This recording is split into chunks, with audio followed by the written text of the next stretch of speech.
"Never go to the farm, Catherine. Promise me." Those words, spoken with uncharacteristic intensity, were among the few demands my husband Joshua ever made during our 24 years of marriage. I had always respected his wishes, even when curiosity gnawed at me during those rare moments when he'd mention his Canadian childhood on a property he'd left behind. But now, Joshua was gone, taken by a heart attack that no one, not even me, had seen coming. After 24 years of marriage, I had become a widow at 52 with a bitter daughter and a hollow space in my chest where certainty used to live. "Mrs. Mitchell?" The voice of Joshua's attorney, Mr. Winters, pulled me from my thoughts. We sat in his wood-paneled office 2 weeks after the funeral, the finality of death reduced to paperwork and signatures. "There's one more item. If you're watching, please like and subscribe to the channel and tell me in the comments where in the world you're from." He slid a small box across his desk. Inside lay an antique brass key attached to a maple leaf keychain and a sealed envelope with my name written in Joshua's precise handwriting. "What is this?" I asked, turning the heavy key in my palm. "Your husband purchased a property in Alberta, Canada 3 years ago. According to his instructions, you were only to be informed of its existence after his passing." Mr. Winters adjusted his glasses. "The deed has been transferred to your name. All taxes are paid for the next 5 years. A property? In Canada?" I struggled to process this information. Joshua didn't own any property outside of our home. "It's called Maple Creek Farm. Apparently it was his childhood home, though the deed shows it changed hands several times before he repurchased it. The farm, the place he'd forbidden me to visit, the place that had caused his gentle face to harden whenever it was mentioned. Mrs. Mitchell, there's something else you should know." Mr. Winters lowered his voice. "The property has become quite valuable recently. There have already been inquiries about its availability." "Valuable? It's a farm." "Yes, but according to my information, significant oil deposits were discovered in the region about 18 months ago. Your husband declined multiple offers from energy companies." My head spun with questions. Joshua had never mentioned oil, money, or any property purchase. We'd lived comfortably on his engineering salary and my income as a high school English teacher, but we were hardly wealthy. How had he afforded to buy a farm? And why keep it secret from me? I opened the envelope with trembling fingers. "My dearest Catherine, if you're reading this, then I've left you too soon. I'm sorry. There's so much I should have told you, but couldn't bring myself to face. The farm is yours now. I've spent the last 3 years transforming it from the broken place of my childhood into something beautiful, something worthy of you. I know I made you promise never to go there.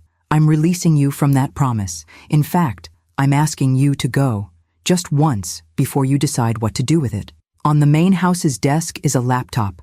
The password is the date we met, followed by your maiden name. I love you, Kat, more than you'll ever know. Joshua." I clutched the letter to my chest, tears blurring my vision. Even from beyond the grave, Joshua was full of surprises. "I need to see this place," I said finally. "Of course," Mr. Winters nodded. "But I should warn you, Joshua's family in Canada has contested the will.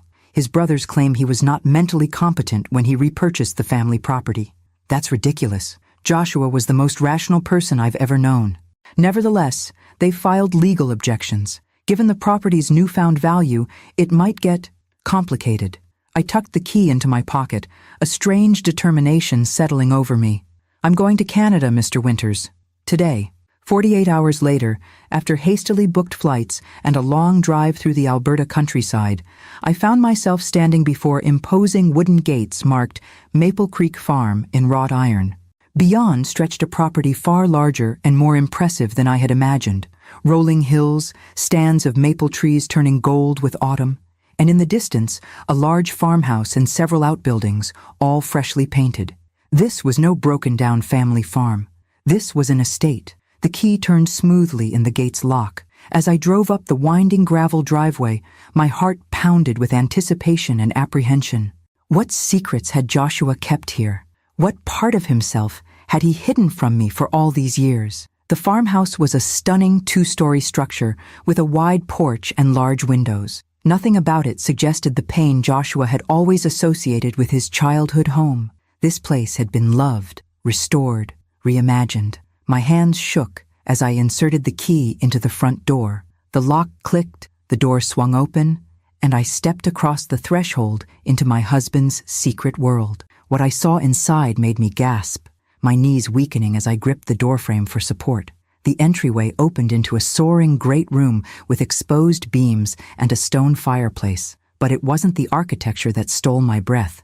It was the horses. Not real ones, but everywhere I looked, exquisite paintings of horses in full gallop across endless fields, detailed sculptures capturing their power and grace, photographs of magnificent breeds framed in simple black frames. My lifelong passion, the one indulgence Joshua had always supported but never quite understood, surrounded me in a gallery dedicated to my greatest love. And there, on a desk by the window overlooking endless pastures, sat a silver laptop with a single red rose laid across its closed lid.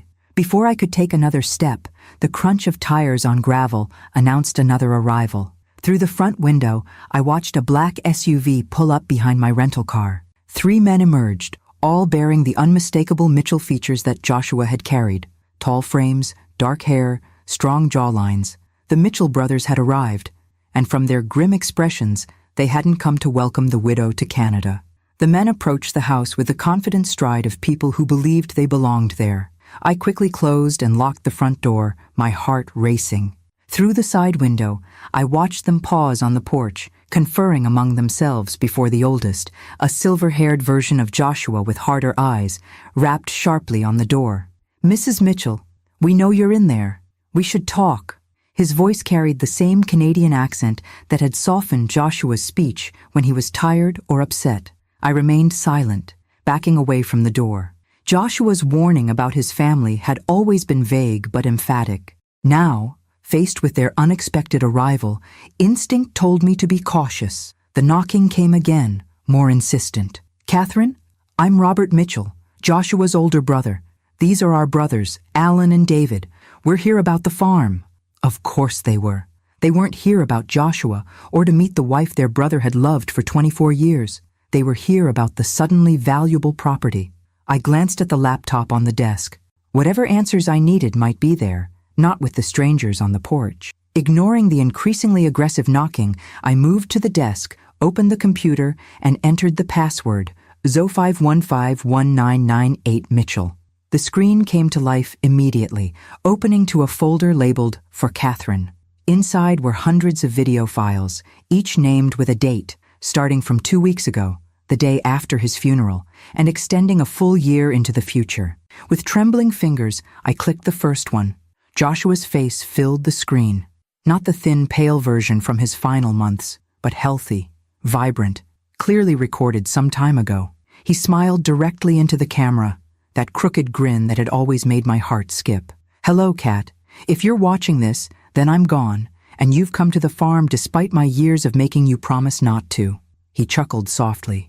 "I should have known you wouldn't be able to resist, especially after Winters told you about it." A lump formed in my throat. Even now, he knew me so well. "I've made a video for every day of your first year without me. 1 year of me keeping you company while you grieve. 1 year of explaining everything I should have told you while I was alive." He looked down briefly, then back at the camera with determination. "Starting with why I bought back the farm, I swore I'd never set foot on again." The knocking outside had stopped. Through the window, I could see the men returning to their vehicle, retrieving documents, conferring with stern expressions. Joshua continued, 3 years ago, I was diagnosed with hypertrophic cardiomyopathy, a heart condition I inherited from my father. The doctors gave me 2 to 5 years. I chose not to tell you or Jenna. I didn't want pity, and I didn't want our final years overshadowed by death." His eyes softened. "I wanted to live fully with you until the end, not slowly die in front of you." Shock and anger surged through me. He'd hidden his diagnosis, made medical decisions without me, denied me the chance to prepare, to cherish our final moments knowingly. "I know you're angry right now," he said, as if reading my thoughts. "You have every right to be, but I hope you'll understand that I made this choice out of love, not deception."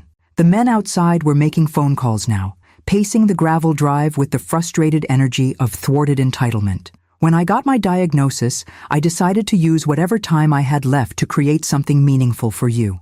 You always loved horses, always talked about having land someday where you could raise them. So I found the last place anyone would expect me to go. The farm I'd fled at 18, vowing never to return. He leaned closer to the camera. What my brothers don't know is that I legally bought the farm from our father before he died. The old man was broke after years of failed schemes, drinking away the family money. He sold it to me for a fraction of its worth, desperate for cash, swearing me to secrecy from my brothers who still thought they would inherit it someday. This explained the legal challenge. They believed they had rights to property that Joshua had legitimately purchased. The farm was in ruins when I bought it, Kat, just like when I was a kid. But this time, I had the resources to transform it. Every business trip in the last 3 years, I was here, overseeing renovations, building something for you. Outside, the brothers had approached the door again. This time, the oldest, Robert, held a document against the window for me to see, a court order of some kind. My brothers will come for it, Joshua continued in the video, his expression hardening. They never wanted the farm until last year when oil was discovered in the region. Suddenly, the worthless property they'd mocked me for buying was valuable. They'll try everything to take it from you. One of the brothers was on the phone again, his expression triumphant as he ended the call. In the bottom drawer of this desk is a blue folder with every legal document you need. The farm is unquestionably yours. I made sure of it. Joshua's face softened again. But Kat, whether you keep it or sell it is entirely your choice. I built this place for you, filled it with beauty for you, but I don't want it to become a burden. A vehicle was coming up the driveway, a police cruiser with Royal Canadian Mounted Police markings. The brothers watched its approach with satisfied expressions. One last thing, Joshua said. In the stables, you'll find 6 horses, all breeds you've admired over the years. The staff I've hired will continue caring for them, whether you're here or not. They're my last gift to you, along with the means to enjoy them. The video ended, freezing on Joshua's smiling face as knocking resumed at the door, more authoritative this time. Mrs. Mitchell, RCMP, we need you to open the door, please. With a deep breath, I closed the laptop, retrieved the blue folder from the drawer, and went to face whatever came next. As I reached for the door handle, my phone rang, Jenna, our daughter, calling from home. I hesitated, then answered, Jenna, now's not a good time. Mom? Her voice was tight with anger. Why didn't you tell me about Dad's farm or the oil? His brothers just called me, offering a fair settlement if I helped them contest the will. What the hell is going on? So they'd reached out to my daughter already. The realization ignited something protective and fierce within me. They weren't just coming after me. They were trying to manipulate my grieving daughter. I'll explain everything later, I promised, watching the police officer exchange words with the brothers. But Jenna, don't sign anything. Don't agree to anything. These men are not our friends. Mom, if there's money involved, this isn't about money, I interrupted, surprising myself with the conviction in my voice. This is about what your father wanted. Please, trust me on this. After a moment of silence, she sighed. Fine, but call me back as soon as you can. I hung up and opened the door to face a young RCMP officer flanked by 3 Mitchell men whose expressions ranged from smug to openly hostile. Mrs. Mitchell, I'm Constable Wilson. These gentlemen have a court order requesting an inspection of the property as part of an ongoing estate dispute. I smiled calmly, channeling the strength Joshua had always admired in me. Of course, Constable. But first, I think you should see these. I held out the blue folder containing Joshua's documentation. My husband anticipated this exact situation. The oldest brother, Robert, stepped forward with a dismissive wave. Family property disputes are complicated, Constable. My sister-in-law is understandably emotional and confused. Actually, I interrupted, I'm neither emotional nor confused. I'm a widow standing on property that legally belongs to me, facing 3 strangers who happen to share my late husband's DNA. I turned to the officer. And I'd appreciate if you'd review these documents before allowing anyone onto my property. The constable took the folder, his expression neutral as he began examining the contents. The Mitchell brothers exchanged glances, their confidence visibly wavering for the first time. I thought of Joshua's video, of the secret he'd kept to spare me and Jenna unnecessary pain, of the magnificent gift he'd created in his final years. Whatever game his brothers were playing, I was determined not to lose the last tangible expression of my husband's love without a fight. The constable looked up from the documents. His expression changed. "These appear to be in order, Mrs. Mitchell. A clear deed transfer, properly notarized statements, even certified bank records of the original purchase." He turned to the brothers. "Gentlemen, I don't see grounds for forcing an inspection today. This appears to be a matter for the civil courts." Robert's face flushed with anger. "This is outrageous. That woman has no right—" "That woman," I interjected calmly, "is Joshua Mitchell's wife, and I have every right to be here." As the brothers reluctantly retreated to their vehicle, followed by the apologetic constable, I felt a strange sense of both loss and discovery. The husband I thought I knew completely had kept secrets, some painful, others breathtakingly beautiful.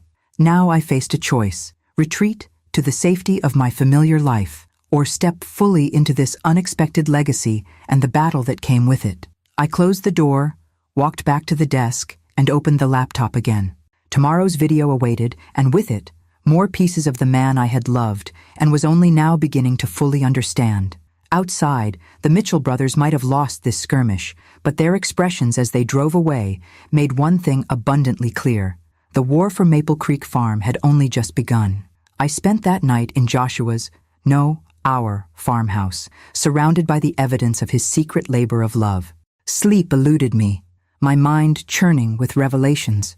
Joshua's hidden illness, the transformed farm, his brother's determination to claim it, and the hundreds of video messages awaiting me on the laptop. At dawn, I explored the property properly for the first time. The main house was a masterpiece of restoration, blending original farmhouse elements with modern comforts. Every room reflected thoughtful consideration of my tastes, from the library filled with first editions of my favorite novels to the sunroom overlooking the eastern pastures, perfect for morning coffee.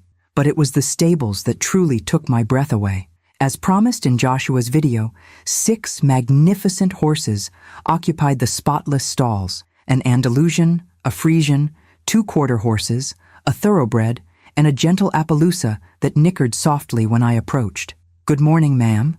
The voice startled me. A man in his early 60s emerged from the tack room, wiping his hands on a cloth. "I'm Ellis. Your husband hired me to manage the stables." "Catherine Mitchell," I replied, extending my hand.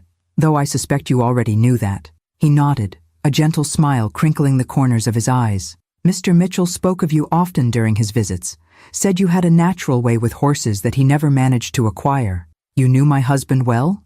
Ellis hesitated. "As well as he allowed anyone to know him, I suppose. He was here every month for the past 3 years, overseeing everything personally. Never delegated a decision if he could make it himself." That sounded like Joshua, methodical, hands-on, attentive to detail. "The black Frisian there," Ellis continued, nodding toward a magnificent stallion watching us with intelligent eyes. "That's Midnight. Your husband spent months tracking him down specifically. Said he reminded him of a horse in a painting you loved." My heart clenched. The Stubbs painting of a black horse against a stormy sky. I'd admired it at a museum 20 years ago, and Joshua had remembered. "Did he—" I hesitated, unsure how to frame the question. "Did my husband ever mention his health to you?" A shadow crossed Ellis's weathered face. "Not directly.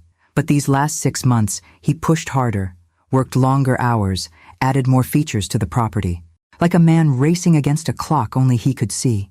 The confirmation stung, but also explained the driven quality I'd sensed in Joshua during his final months. I'd attributed it to work stress, never imagining he was creating all this while knowing his time was limited. "His brothers were here yesterday," I said, watching Ellis's reaction carefully. His expression hardened. "They've been circling since the oil was discovered on neighboring properties, suddenly very interested in the family farm they hadn't visited in decades. What can you tell me about them?" Ellis secured a stall door before answering. "Robert's the oldest, runs some investment firm in Toronto. Always acted like he was doing Joshua a favor by acknowledging him. Alan's the middle one, lawyer, slick talker, and David's the youngest, followed Robert into finance, always in his shadow. And their relationship with Joshua? Strained doesn't begin to cover it. From what I gathered, they tormented him as a child, city boys who visited the farm reluctantly, looking down on him for staying to help your father-in-law run the place." Ellis shook his head. "When Joshua returned to buy the property, They mocked him for wasting money on worthless land, right up until the Petersons struck oil 2 properties over. This aligned with the fragments Joshua had shared over the years: his difficult childhood, his escape to the United States for college, his reluctance to discuss his Canadian family. "They'll be back," I said, more to myself than to Ellis. "Count on it." He nodded grimly. But Mr. Mitchell prepared for that. He was always 3 steps ahead. Back at the house, I forced myself to eat breakfast before opening the laptop for today's video. Joshua appeared on screen, seated in what I now recognized as the farm's library. "Good morning, Kat. I hope you slept well in our new home." He smiled that crooked smile I missed with physical intensity. "Today, I want to show you something special." The camera moved as he carried it through the house, down a hallway I hadn't explored, stopping at a locked door. "This room is for you alone. The key is in the top drawer of the bedside table, the antique silver one with the horse engraving." I paused the video, went to the master bedroom, and found the key exactly where he'd described. Retracing Joshua's path from the video, I located the door, unassuming, situated at the end of the east wing. The key turned smoothly in the lock. I pushed the door open and gasped. A fully equipped art studio filled the large corner room, bathed in perfect northern light from floor-to-ceiling windows. Easels, canvases, paints, brushes, everything a painter could desire, arranged with loving precision. I hadn't painted in 20 years. After college, I'd set aside my artistic aspirations to teach, to help support us while Joshua built his engineering career, to raise Jenna. Over the years, someday had become a distant dream, then eventually a bittersweet memory of a path not taken. The video continued, Joshua's voice pulling me back to the laptop I'd carried with me. "You gave up so much for us, Kat. Your painting was the first sacrifice, though you never complained. I always promised myself I'd give it back to you someday." Tears blurred my vision as I surveyed the studio, the professional-grade supplies, the inspiration books stacked neatly on shelves, the north-facing windows that would provide perfect, consistent light. "There's one more thing," Joshua continued. "Check the cabinet below the window seat." I crossed to the cushioned window seat that overlooked the eastern pasture, now golden in the morning light. Below it, built into the wall, was a cabinet I might have missed, if not directed to it. Inside lay a flat archival box. With trembling hands, I lifted the lid, then sank to my knees in shock. My paintings, dozens of them, all the work I'd created in college, the pieces I thought had been lost in our moves over the years. Joshua had preserved them, protected them, kept them safe for 2 decades until he could return them to me in this perfect space. On top lay a small canvas I recognized immediately, my final project before graduation. A self-portrait of a young woman looking forward, eyes alight with possibilities. Joshua had asked to keep it the day I completed it. Tucked beside it was a handwritten note in his precise script. "She's still in there, Kat. The woman who painted with such passion and vision. I've given you the space. The rest is up to you." I clutched the note to my chest, overwhelmed by love and loss in equal measure. Joshua had seen me, truly seen me, in ways I hadn't allowed myself to be seen in years. The sound of vehicles on the gravel driveway pulled me from this emotional moment. Moving to the studio window, I watched 2 cars approach, the now familiar black SUV of the Mitchell brothers, and behind it, a sleek silver Mercedes I recognized instantly. Jenna had arrived, and from the way she emerged from her car and strode confidently toward the brothers, it appeared they had already begun working on her. My daughter, Joshua's daughter, with her father's dark hair and my stubborn chin, was smiling and shaking hands with the uncles she'd never met. Whatever fragile peace I'd found in Joshua's posthumous gifts evaporated in the face of this new complication. The battle for Maple Creek Farm had just become significantly more personal. I watched from the window as Jenna exchanged friendly greetings with her uncles, her body language open and receptive. At 27, our daughter had her father's analytical mind and my determination, but lacked Joshua's patience and my caution. She had always been quick to form opinions, slow to revise them. My phone buzzed with a text from her. "Arrived with Uncle Robert and the others. Coming in now. We need to talk." Uncle Robert? They'd known each other less than a day, and already she was claiming family connection. I tucked Joshua's note into my pocket, locked the studio behind me, and went to face this new alliance. They entered without knocking, Jenna using the familiarity of daughter's privilege, the brothers following in her wake like wolves behind a unwitting guide. "Mom!" Jenna embraced me briefly, then stepped back, her eyes darting around the impressive entryway. "This place is unbelievable. Why didn't Dad ever tell us about it?" Before I could answer, Robert stepped forward, his resemblance to Joshua painfully sharp in the morning light. "Catherine, I believe we got off on the wrong foot yesterday. We were surprised by your sudden appearance, just as you were surprised by ours." His conciliatory tone didn't match the calculating look in his eyes. Beside him, Alan and David maintained carefully neutral expressions, though I noticed Alan clutching a leather portfolio that undoubtedly contained legal documents. "Jenna," I said, ignoring Robert completely, "I thought we agreed you wouldn't engage with your father's brothers until we'd had a chance to talk." She flushed slightly. "They called again this morning with a very reasonable proposal. I thought I should at least hear them out in person." Her chin lifted defiantly, the same expression she'd worn as a teenager challenging curfew. "Besides, they're my family too. Family you didn't know existed until yesterday," I reminded her gently. "Only because Dad kept them from us," she countered, "just like he kept this whole place secret. Don't you think that's strange? What else was he hiding?" The question hit uncomfortably close to the revelations in Joshua's videos. He had hidden his illness, his property purchase, his reclamation of his artistic dreams for me. But his reasons had been born of love, not deception. "Your father had complicated relationships with his brothers," I said carefully. "He had reasons for the distance he maintained." Robert gave a dismissive wave. "Ancient history. Siblings clash, especially in difficult families like ours. What matters now is moving forward together." "Exactly," Jenna agreed, with the earnestness of someone who believed they were being perfectly reasonable. "Uncle Robert has explained everything. This farm has been in the Mitchell family for generations. Dad bought it from Grandpa Mitchell, but it was always meant to be shared among the brothers eventually." I suppressed a sigh. They'd been working on her for less than a day, and already she was parroting their version of events. "And the sudden interest in the property wouldn't have anything to do with the oil discovery?" I asked mildly. Alan stepped forward, opening his portfolio.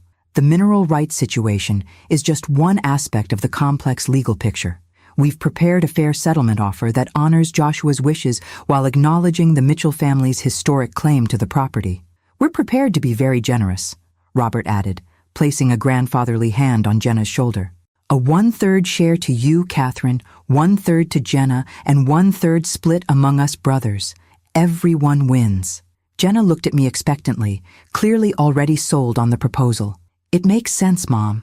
We don't need this huge place. We could sell it all, walk away with millions, and Dad's family stays intact." "Your father specifically left this property to me," I said, meeting Robert's gaze steadily. "Not to you, not to his brothers." "Out of confusion and misplaced sentiment," Robert countered smoothly. Joshua wasn't thinking clearly in his final years. A flash of anger burned through me. My husband was perfectly sound of mind until the day he died. "Then why all the secrecy?" David spoke for the first time, his voice softer than his brother's but no less pointed. "Why hide the property purchase from his wife and daughter? Why the elaborate arrangements with the lawyer? These aren't the actions of a man thinking rationally." I thought of the videos, the renovated farm, the art studio, each element meticulously planned as a final gift. Nothing about it suggested confusion or impaired judgment. "Mom," Jenna said, her voice gentler now, "I know this is hard. Dad left you, left both of us, and now we're discovering all these secrets. But this proposal makes financial sense. We'd both be set for life." The door opened behind them, and Ellis appeared, his weathered face concerned. "Everything all right, Mrs. Mitchell?" I saw the vehicles arrive. The brothers turned, clearly annoyed by the interruption. Robert's eyes narrowed. "This is a family matter." "Ellis is my employee," I said firmly. "He's welcome in my home." "Actually," Alan interjected, "his employment status is among the disputed assets pending resolution of our legal claim." Ellis stood his ground. "Mr. Mitchell hired me personally, made me promise to look after the place and Mrs. Mitchell if anything happened to him. We'll be reviewing all staff appointments," Robert said dismissively. "I'd heard enough. I think it's time for you to leave, all of you." I looked pointedly at the brothers, then softened my gaze when it reached Jenna. "Except you, of course. You're always welcome to stay." "You're not even considering their offer?" Jenna asked, incredulous. I'll review any written proposal with my own attorney, I replied, but I won't be pressured in my own home. Robert's mask of conciliation slipped, revealing the hard businessman beneath. This property is worth tens of millions with the oil rights. We can do this amicably, or we can make things very difficult. Is that a threat? I asked, with more calmness than I felt. A reality check, he corrected. You're a school teacher from Minnesota facing a legal battle against opponents with significantly more resources. Joshua may have meant well, but he placed you in an untenable position. I thought of the blue folder with its meticulous documentation, the videos showing Joshua's clear-headed planning, the transformed property that represented his final act of love. I believe my husband knew exactly what he was doing, I said quietly. Now please leave. Jenna, you're welcome to stay for lunch if you'd like. She looked torn, glancing between me and her newly discovered uncles. I think I'll go with them for now. We have more to discuss. She kissed my cheek quickly. Think about the offer, Mom. Please? I watched them leave, a hollow feeling expanding in my chest. In just 24 hours, my daughter had been pulled into the orbit of men Joshua had spent his life avoiding. Whatever they were telling her was working. I could see it in her receptive posture, her quick adoption of their perspective. Ellis waited until their vehicles had disappeared down the driveway before speaking. Mrs. Mitchell, there's something you should know. Something your husband asked me not to mention unless absolutely necessary. I turned to him, mentally exhausted, but forcing myself to focus. What is it?